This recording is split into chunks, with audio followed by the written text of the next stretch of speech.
Capítulo 15. Misceláneas. Cuando somos verdaderamente salvos y buscamos la voluntad de Dios, reconocemos la autoridad legítima en la Iglesia. En capítulos anteriores, gran parte de nuestro enfoque fue en autoridades eclesiásticas o civiles, pero como dije antes, la mayoría de los principios incluyen todas las categorías de autoridad. En este capítulo discutiremos instrucciones específicas dadas en la palabra de Dios en cuanto a las diferentes áreas de autoridad, especialmente la familia. La mayoría son pertinentes solo a su categoría y por tanto deben ser tratadas por separado.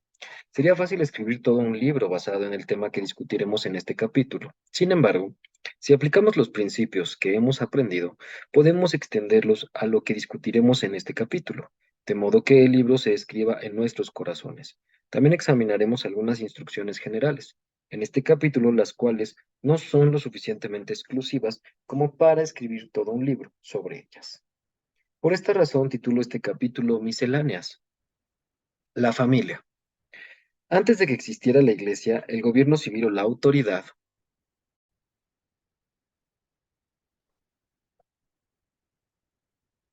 antes de que existiera la iglesia, el gobierno civil o la autoridad social, la familia ya existía. Su función es la más crucial debido a que la salud de los otros tres depende de ella.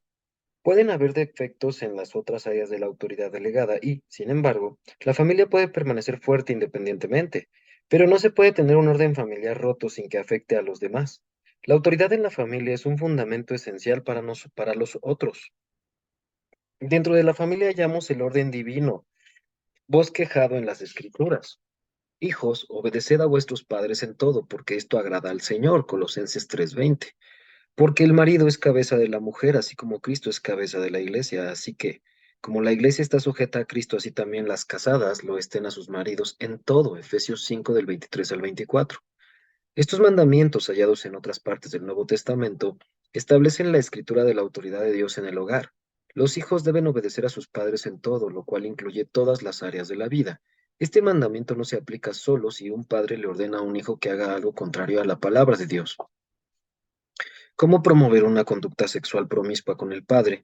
Mentir, robar o escoger entre un padre y otros comportamientos similares. Un buen ejemplo de esta excepción ocurrió en mi familia. Mientras estaba en la Universidad de Purdue estudiando ingeniería mecánica, creí en el Señor Jesucristo. Poco después supe que había sido llamado a predicar el Evangelio. Fui a casa de vacaciones y les dije a mis padres, que eran católicos, que terminaría la ingeniería y luego iría a la universidad bíblica. Mis noticias los enfadaron. Sentían que mi decisión era una reacción o era impulsiva. De hecho, mi madre dijo, irás a la universidad bíblica por sobre mi cuerpo. Respondí a mi madre con humildad y respeto, mamá, te amo y estoy muy agradecido por todo lo que has hecho por mí, pero debo obedecer a Dios. Estas palabras no la consolaron ni le agradaron en lo más mínimo. La enojaron más. Cristo nos dice, el que ama a padre más que a mí no es digno de mí. El que ama a hijo o hija más que a mí no es digno de mí. Mateo 10:37. Fortalecido por estas palabras y otras similares en los evangelios, sabía que debía escoger entre mi padre y mi madre, a quienes amaba mucho, y el llamado de Cristo a servirle. No vacilé en mi decisión. Nuestra relación fue un poco incómoda por unos años. Continué amando y respetando a mis padres, de hecho más que antes, pues ahora tenía la gracia de Dios. Después de un tiempo ellos comenzaron a ver el fruto de lo que Cristo hizo en mi vida y 18 años después, cuando mi padre tenía 79, tuve el privilegio de orar con ambos para que recibieran a Cristo como Señor. Ahora leen nuestros libros, ven nuestros videos y se los regalan a sus amigos. Nuestra relación es la mejor que hemos tenido. Jesús enfrentó una situación similar. En cuanto a la sumisión a sus padres, leemos, y descendió con ellos y volvió a Nazaret y estaba sujeto a ellos. Lucas 2:51. Sin embargo, una vez que su ministerio comenzó, la espada empezó a penetrar y a exponer sus corazones y pensamientos como Simeón había profetizado cuando Jesús era solo un bebé, en Lucas 2:35. El fuerte mensaje de Jesús estaba incomodando y enojando a muchos, incluida su familia. Sus sentimientos empeoraron al punto de que su madre se le oponía. Cuando lo oyeron los suyos, vinieron para prenderles porque decían, está fuera de sí. Vienen después sus hermanos y su madre, y quedándose afuera, enviaron a llamarle. Y la gente que estaba sentada alrededor de él le dijo, tu madre y tus hermanos están afuera, y te buscan. Él les respondió diciendo, ¿quién es mi madre y mis hermanos? He aquí mi madre y mis hermanos, porque todo aquel que hace la voluntad de Dios, ese es mi hermano y mi hermana y mi madre. Marcos 3:21 y luego del versículo 31 al 35. Él fue obediente a sus padres en todo hasta que ellos desearon que fuera contra el mandamiento de su padre. Lo bueno es que su propia familia estuvo en el aposento alto recibiendo el derramamiento del Espíritu Santo unos años después. En algún punto ellos se hicieron seguidores del Maestro. No me fue bien. Regresando a la norma y no a la excepción, el mandamiento a los hijos de honrar y obedecer a sus padres es el primero con promesa, para que les vaya bien y tengan una larga vida. Efesios 6 del 2 al 3 y Colosenses 3:20. Aprendí las consecuencias de desobedecer este mandamiento de la peor forma.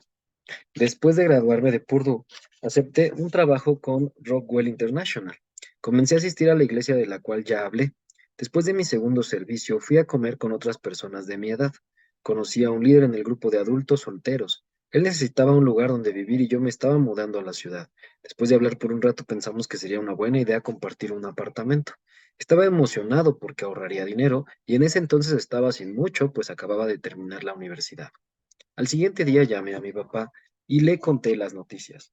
Pensé que compartiría mi emoción en cuanto a ahorrar unos $200 al mes, pero no lo hizo. Al contrario, me dijo, hijo, no me gusta eso, no lo hagas, no conoces a ese hombre.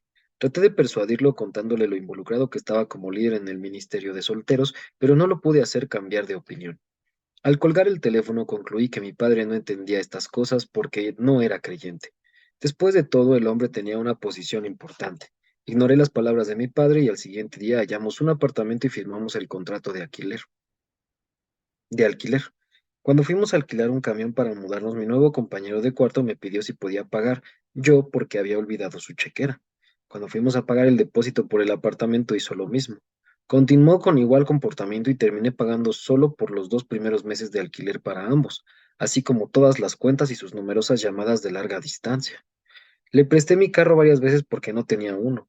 Cada vez que me lo regresaba al siguiente día estaba lleno de humo. Me explicaba que estaba alcanzando a gente en necesidad. Una mañana hallé una abolladura en un lado del auto. Me enojé mucho, pero no lo demostré. Otro día salí de mi cuarto a las 4 de la mañana y hallé a un extraño en la sala con una lata de cerveza y cigarrillos en su mano. Me vio como si yo fuera el intruso. Me sentía torturado en mi propia casa, pero como nuevo creyente pensaba, debo andar en amor. No me debo enojar o juzgar, así que no traté con el asunto. Estos son algunos de mis problemas diarios con este hombre. Desde varias semanas de tormento me enteré que mi compañero era homosexual. Le dije que se fuera de inmediato, pero estaba renuente. Pagué por todo mientras él vivía en pecado. Durante ese mismo tiempo, el pastor de solteros descubrió su estilo de vida y le quitó el liderazgo. Fui uno de los últimos en descubrir su estilo de vida pervertido. Mi desobediencia cegó mis ojos al discernimiento. Por ignorar el consejo de mi padre perdí cientos de dólares sin mencionar mi paz. Quedé devastado. Ese fue uno de los momentos más difíciles que he vivido. Clamé a Dios cuando todo terminó. Señor, ¿por qué ocurrió esto? Confié en ti para que me guiaras. El Señor me mostró que me había guiado, pero lo rechacé. Me desconcertó y pregunté, ¿cómo me guiaste? Él respondió, mediante tu papá, pero no escuchaste. Pero mi papá no es nacido de nuevo, respondí. El Señor entonces me recordó que su palabra no dice, hijos, obedeced a vuestros padres solo si son nacidos de nuevo. Me explicó, tú eres mi hijo, por tanto, yo coloco mi sabiduría e instrucción en el corazón de tus padres para tu guía y protección. Respondí rápidamente, pero ahora soy independiente. Mi papá vive a más de 1000 kilómetros lejos de mí y no es quien paga mis cuentas.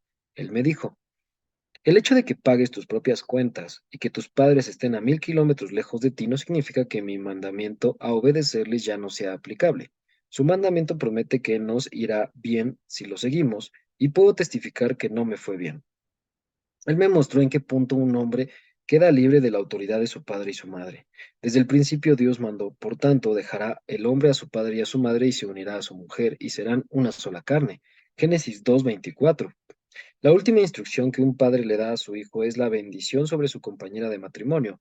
Como nota aparte, después que el padre de Lisa me dio su bendición para casarme con su hija, ella me dijo que estaba sorprendida. Le pregunté por qué y me dijo, porque él me dijo que tú no le gustabas porque eras cristiano. Esta experiencia sirvió como confirmación de que el corazón del rey, las personas en autoridad sobre nosotros, está en las manos de Dios. Regresando al mandamiento de Dios, sus palabras enfatizan que cuando un hombre y una mujer se unen en matrimonio, un nuevo orden de autoridad se establece. La razón por la cual Dios no mencionó a la mujer dejando a sus padres es que ella no establece el nuevo orden familiar. El hombre es quien lidera la autoridad. Una vez que los hijos se casan, ya no se les manda a obedecer a sus padres, pero aún deben honrarlos. Recuerdo en una ocasión que les pregunté a mis padres por qué no nos aconsejaban a mí y a mi esposa cuando veían que nos íbamos a meter en problemas. Solo dijeron, tú nunca nos pediste consejos. Cuán bien se comportaron. He visto padres interferir tratando de dar instrucciones de la misma forma que lo hacían antes de que sus hijos se casaran. El resultado es sentimientos heridos y malos entendidos, porque nunca liberan a sus hijos como se nos instruye. Advertencias específicas para los hijos. Luego de servir como pastor de jóvenes por varios años, vi los caminos peligrosos por los cuales caminan muchos jóvenes. Deseo presentar consejos específicos de la palabra de Dios sobre la importancia de honrar a los padres. Esto lo hago con la esperanza de que cualquier joven que lo lea evite que la levadura de este pecado se difunda entre los demás, porque es contagioso y mortal. La Escritura declara, maldito el que deshonra a su padre o a su madre, y dirá todo el pueblo, amén. Deuteronomio 27:16. Al otro lado de mi escritorio se hallaban una madre soltera y su hijo adolescente. En el curso de la conversación, este joven le habló repetidas veces con faltas de respeto, como si fuera estúpida o inferior. Yo ya lo había corregido 2 veces. Al final de la sesión de consejería, para mi sorpresa, le dije, joven, si no te arrepientes de tu actitud y comportamiento hacia tu madre, vas a terminar en la cárcel. Me quedé tan sorprendido como ellos de mis palabras. El joven era un creyente y miembro de nuestro grupo de jóvenes. ¿Cómo podría pasar eso? Casi 6 años después, ya no era pastor de jóvenes, sino que estaba viajando. La madre del joven me vio un domingo por la mañana luego del servicio y me dijo, Pastor John, ¿recuerda que le dijo a mi hijo que si no cambiaba terminaría en la cárcel? Bueno, ya he estado allí por 2 años. Yo casi lo había olvidado, pero regresó a mi mente cuando me lo mencionó y pensé, ¿cómo puede esta madre estar emocionada al decirme esto? Luego entendí por qué. Ella continuó. Ahora está muy animado con el Señor.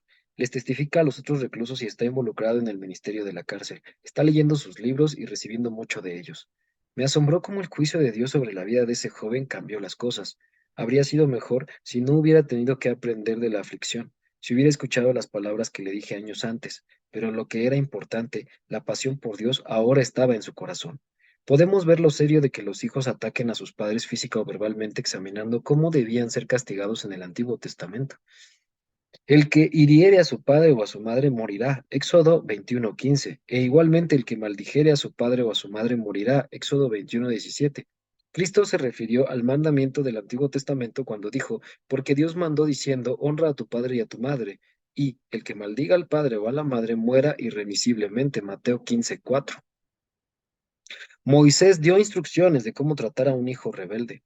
Si alguno tuviera un hijo contumaz y rebelde, que no obedeciere a la voz de su padre ni a la voz de su madre, y habiéndole castigado, no les obedeciere, entonces lo tomarán su padre y su madre y lo sacarán ante los ancianos de la ciudad y a la puerta del lugar donde viva, y dirán a los ancianos de la ciudad, este nuestro hijo es contumaz y rebelde, no obedece a nuestra voz, es glotón y borracho. Entonces todos los hombres de su ciudad lo apedrearán y morirá. Así quitarás el mal de en medio de ti, y todo Israel oirá y temerá. Deuteronomio 21:18-21. Si estas palabras se aplicaran hoy, habría jóvenes en nuestras iglesias condenados a muerte bajo esas premisas. Aunque esta orden de castigo ya no existe, vemos que la actitud de Dios hacia el comportamiento rebelde es cierta y severa. No ha cambiado simplemente porque la forma de castigo haya cambiado. No debemos permitir la rebelión en nuestros corazones porque ésta es un asesino. Yo les he advertido a mis hijos que se guarden de cualquier forma de rebelión. La manera más engañosa o sutil es la queja. Esta desprecia la autoridad diciendo sin querer. No me gusta la forma en que me estás guiando, y si yo fuera tú, lo haría diferente. Esto insulta al liderazgo. ¿Puede ver ahora que la queja contribuyó a que los hijos de Israel no entraran a la tierra prometida? Su queja comunicó su desprecio hacia Dios. Aunque estaba dirigida a Moisés, en esencia le dijeron a Dios que él no lo estaba haciendo bien y que ellos lo harían diferente. Honrar a nuestros padres trae la promesa maravillosa de una vida larga y buena. Yo escogería mejor la vida que el juicio. Esto debe ser establecido en nuestros corazones. El matrimonio.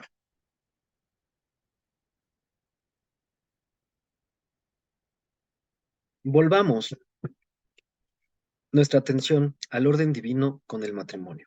La Escritura nos dice que las esposas deben someterse a sus esposos en todo, Efesios 5:24. Este mandamiento se aplica no solo a las cosas espirituales, sino a las áreas naturales de la vida también. Pablo dijo a sus maridos: otros hombres no tienen autoridad sobre la esposa, solo su esposo. El pastor tiene autoridad sobre la esposa de otro en lo que tenga que ver con la iglesia y las cosas espirituales. El jefe tiene autoridad en relación con su trabajo fuera del hogar. La autoridad civil tiene autoridad en asuntos civiles, pero cuando se trata del hogar, el esposo es la autoridad. A mediados de los 80, mi esposa y yo caímos en una enseñanza errónea. Se nos dijo que el Nuevo Testamento fue escrito por hombres machistas y no debíamos seguir sus palabras cuando se tratara de la autoridad entre el esposo y su esposa. Se nos dijo que Cristo había provisto redención igual para todos. Esto definitivamente es verdad, pero la redención no niega la autoridad. Por años no tuvimos paz en nuestro hogar, estábamos en una lucha constante por el liderazgo. Luego de años de confusión, un día le dije a mi esposa: Dios me ha hecho la cabeza de este hogar y voy a ser el líder, me sigas o no. Las cosas comenzaron a cambiar para mí, pero no para mi esposa. El Señor me había mostrado que como líder nunca debía forzar a los que me siguen.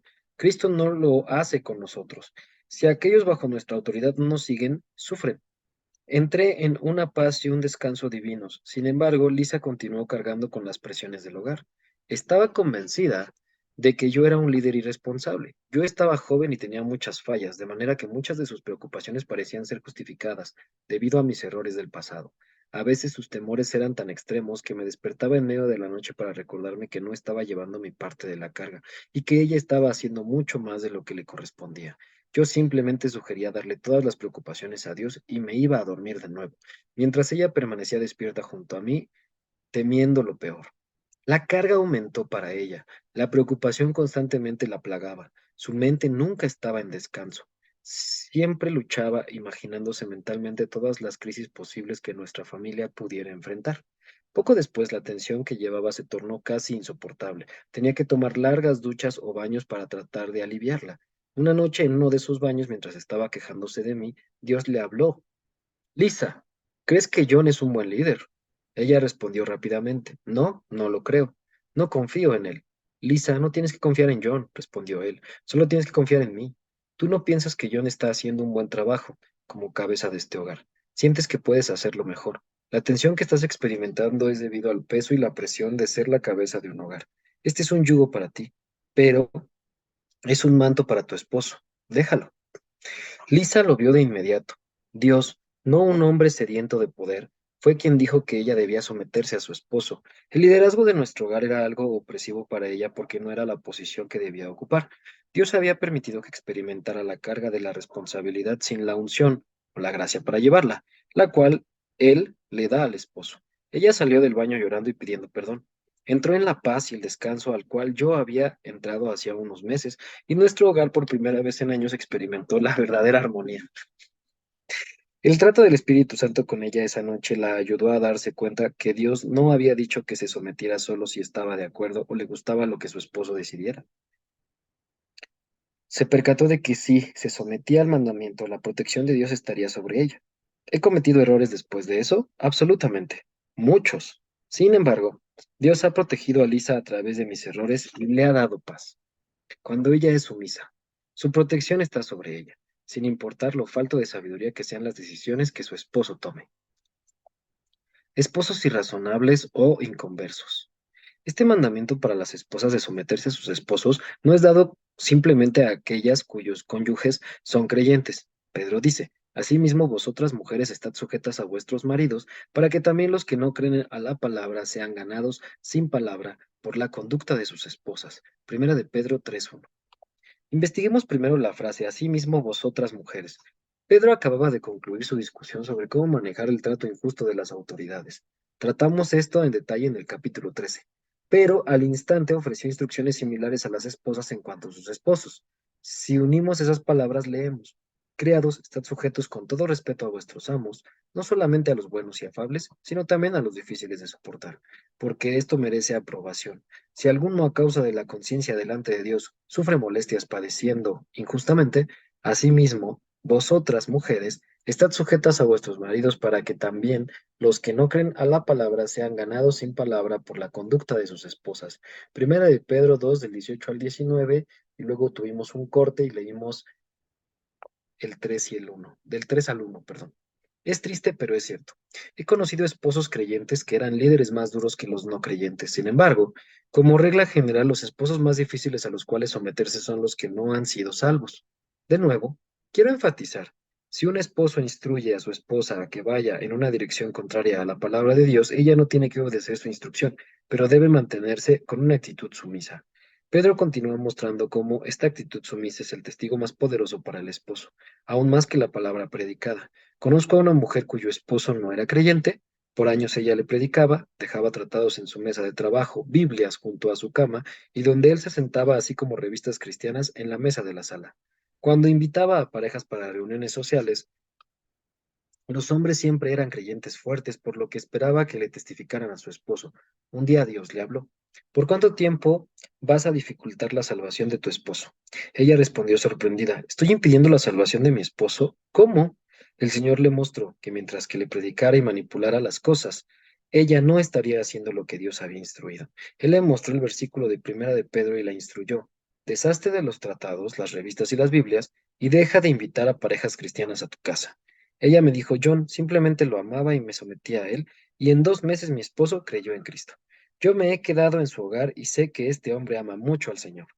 Si simplemente creyéramos, confiáramos y obedeciéramos lo que la palabra de Dios dice, veríamos milagros en nuestros hogares y disfrutaríamos la paz que sobrepasa todo entendimiento. No puedo dejar de enfatizar el hecho de que Dios, no los líderes controladores, manipuladores y sedientos de poder, dijeron estas palabras y las dijo para nuestra provisión y protección, parte de lo cual veremos en el próximo capítulo. En medio de las dificultades podemos confiar en su promesa, porque yo sé los pensamientos que tengo acerca de vosotros, dice Jehová, pensamientos de paz y no de mal, para daros el fin que esperáis. Jeremías 29:11. La autoridad social. En el área del trabajo y la escuela también se nos dan instrucciones específicas en el Nuevo Testamento. Pablo nos instruyó: exhorta a los siervos a que se sujeten a sus amos, que agraden en todo, que no sean respondones, no defraudando, sino mostrándose fieles en todo, para que en todo adornen la doctrina de Dios nuestro Salvador. Tito, capítulo 2, versículos del 9 al 10. Me regocijo cuando escucho de no creyentes que eran jefes o dueños de compañías que me reportan cómo ven a Cristo en sus empleados, no porque prediquen, sino porque despliegan su carácter en situaciones difíciles y en la ética laboral. Ellos me dicen: nunca argumentan, ni se quejan, ni son respondones, o trabajan más duro que los otros empleados, o son más honestos y confiables que los demás empleados. Estos hombres son receptivos a escuchar lo que les tengo que decir acerca de Cristo, y eso se debe al testimonio de sus empleados. Sin embargo, he experimentado lo opuesto. Me senté junto a un hombre en un avión que era dueño de la segunda compañía de taxis más grande de una ciudad populosa. Estábamos conversando afablemente hasta que se enteró que yo era ministro. Después se cerró y no habló tan libremente. Como ya habíamos establecido una buena relación, fue fácil para mí preguntarle por qué cambió su actitud. Y él me dijo: muy bien, te diré. Yo tenía una mujer que trabajaba para nuestra compañía. Era uno de esos cristianos nacidos de nuevo. Le predicaba a todo el mundo en la oficina, reduciendo la productividad de ella y de los demás. Cuando dejó mi compañía, se llevó cosas que no eran suyas y me dejó con una cuenta telefónica de larga distancia de $8,000, porque llamaba a su hijo que vivía en Alemania. Eso me entristeció. Todos en esa oficina tendrán dificultades al escuchar la palabra de Dios luego de su insubordinación y robo. Por esa razón Pablo dijo: adviérteles a no argumentar o contradecir, a no robar, tomando cosas de poco valor, sino demostrar que son verdaderamente leales y completamente confiables y fieles en todo. Cuando nos sometemos, trabajamos duro y obedecemos las reglas y las leyes de nuestros empleadores y escuelas. Estamos testificando de la gracia de nuestro Señor Jesucristo. Pablo dijo en otro lugar: siervos, obedeced en todo a vuestros amos terrenales, no sirviendo al ojo, como los que quieren agradar a los hombres, sino con corazón sincero, temiendo a Dios. Y todo lo que hagáis, hacedlo de corazón como para el Señor y no para los hombres. Colosenses 3, del 22 al 23. Note la frase obedecer en todo. No importa cuán falto de razonamiento parezca su jefe o profesor, su obediencia a él es en realidad obediencia al Señor. Pablo continuó diciendo: sabiendo que del Señor recibiréis la recompensa de la herencia, porque a Cristo el Señor servís. Colosenses 3:24. Si esa mujer hubiera sabido que realmente estaba robando al Señor, nunca lo habría hecho. A ella le faltaba el entendimiento y el temor del Señor también. Pablo continuó en el siguiente versículo: mas el que hace injusticia recibirá la injusticia que hiciere, porque no hay acepción de personas. Me gusta la forma en que la Biblia, en lenguaje sencillo, lo expresa. En cambio, todo el que haga lo malo será castigado según lo que haya hecho, porque Dios no tiene favoritos. La mujer muy probablemente no sea responsabilizada por el dueño del servicio de taxis o por el gobierno civil, más bien será tenida como responsable por el Señor y será llamada a dar cuenta en el juicio del trono de Cristo. Por tanto, procuramos también, o ausentes o presentes, serle agradables, porque es necesario que todos nosotros compadezcamos ante el tribunal de Cristo, para que cada uno reciba según lo que haya hecho mientras estaba en el cuerpo, sea bueno o sea malo. Segunda de Corintios 5 del 9 al 10. Asuntos generales. Mucha gente dice que no escuchan a líderes que no viven lo que predican, pero proviene este pensamiento de la obediencia o razonamiento natural. Leemos. Entonces habló Jesús a la gente y a sus discípulos diciendo: en la cátedra de Moisés se sientan los escribas y los fariseos, así que todo lo que os digan que aguardéis, guardadlo y hacedlo, mas no hagáis conforme a sus obras, porque dicen y no hacen. Mateo 23 del 1 al 3. Jesús mandó a someterse aún a los líderes corruptos que no vivían lo que predicaban. Les señaló a las multitudes la autoridad sobre ellos, no sus vidas personales. Watchman Nee escribió: ¿qué riesgo se tomó Dios al instituir autoridades? ¿Qué pérdida tendrá si las autoridades delegadas que instruyó no lo representan bien? Sin embargo, inmutable, Dios ha establecido esas autoridades. Es mucho más fácil para nosotros obedecer a las autoridades sin miedo que para Dios instituirlas. No podemos entonces obedecerlas sin reservas, siendo que Dios mismo no ha tenido miedo de confiarle autoridad a los hombres. Aun como Dios ha establecido autoridades sin temor, obedezcámoslas valientemente. Si algo malo pasó, la culpa no es nuestra, sino de la autoridad, porque el Señor declara: sométase toda persona a las autoridades superiores. Romanos 13:1. La persona obediente solo necesita obedecer. El Señor no nos responsabiliza por cualquier obediencia errada. Más bien tendrá por responsables a las autoridades delegadas por sus hechos erróneos. La insubordinación, sin embargo, es rebelión, y por esto la persona bajo autoridad tendrá que responder a Dios. Esto viene en el libro Autoridad Espiritual, páginas de la 69 a la 71. Esto lo escribió un hombre que fue tratado injustamente por las autoridades en los años 1930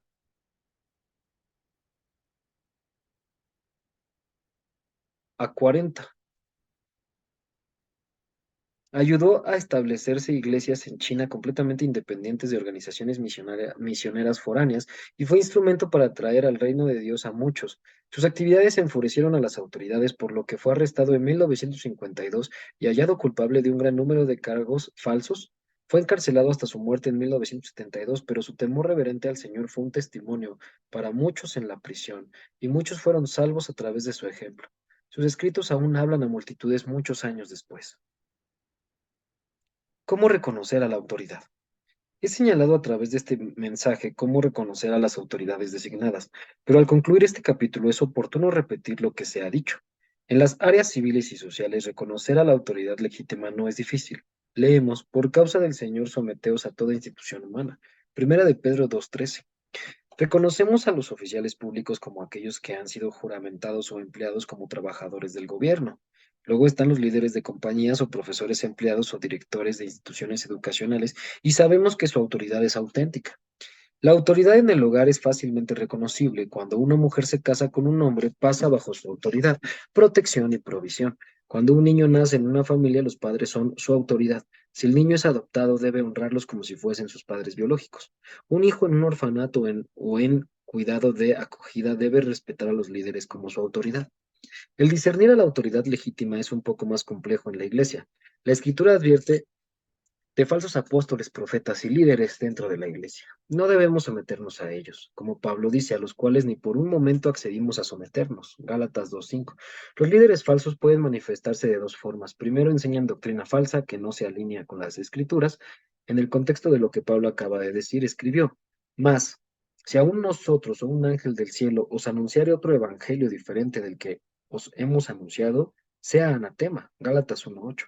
Por esa razón Pablo no honraba a esos líderes sometiéndose a ellos. Segundo, los líderes falsos se levantan dentro de la iglesia designándose a sí mismos. La designación de Dios es iniciada por el Espíritu Santo y confirmada por los ancianos gobernantes existentes que han observado la vida del candidato. En el Antiguo Testamento este proceso se ilustra en la ordenación de Josué. Dios le dijo a Moisés: toma a Josué, hijo de Nun, varón en el cual hay espíritu, y pondrás tu mano sobre él, y lo pondrás delante del sacerdote Eleazar y delante de toda la congregación. Y le darás el cargo en presencia de ellos, y pondrás de tu dignidad sobre él, para que toda la congregación de los hijos de Israel le obedezca. Números 27, del 18 al 20. Dios escogió a Josué, pero confirmó su elección a través de las autoridades designadas existentes. Moisés y Eleazar, estos hombres habían observado la vida de Josué por años. Este patrón aparece en el Nuevo Testamento también, Hechos 13 del 1 al 4. Pablo acertó porque no es aprobado el que se alaba a sí mismo, sino aquel a quien Dios alaba. Segunda de Corintios 2:18. Someterse a las autoridades no se han designado a sí mismas es peligroso. Perdón, repito. Someterse a las autoridades que se han designado a sí mismas es peligroso. Dios siempre confirma su designación entre la iglesia donde los candidatos han servido fielmente. Jesús reprendió a los creyentes de, Ti- de Jesús reprendió a los creyentes de Tiátira por someterse a las enseñanzas y a la autoridad falsa de la profetisa autoproclamada llamada Jezabel. Apocalipsis 2 del 20 al 25. Yo escribí todo un libro sobre cómo reconocer a los ministros que se han designado a sí mismos, titulado Así dice el Señor. Esta es una buena referencia para este mensaje. Trata de los abusos de la autoridad espiritual así como de la falsa. Cuando verdaderamente somos salvos y buscamos la voluntad de Dios, reconocemos la autoridad legítima en la iglesia. Jesús dijo: el que quiera hacer la voluntad de Dios conocerá si la doctrina es de Dios, o si yo hablo por mi propia cuenta. Juan 7:17. La clave se halla en las palabras. El que quiera hacer la voluntad de Dios, cuando tenemos un corazón en pos de Dios, Él nos da discernimiento por el Espíritu Santo, como lo confirmó Juan. Pero vosotros tenéis la unción del Santo y conocéis todas las cosas. Primera de Juan 2:20. Watchman Nee escribió: si de veras aprendiéramos cómo obedecer a Dios, no tendríamos problemas reconociendo sobre quién descansa la autoridad de Él. Conocer a Dios es conocer la autoridad, porque Él y su autoridad son inseparables. Dios recompensa a aquellos que diligentemente le buscan y le obedecen. En el próximo capítulo seguiremos adelante para ver algunos de los muchos y buenos beneficios de someterse a la autoridad.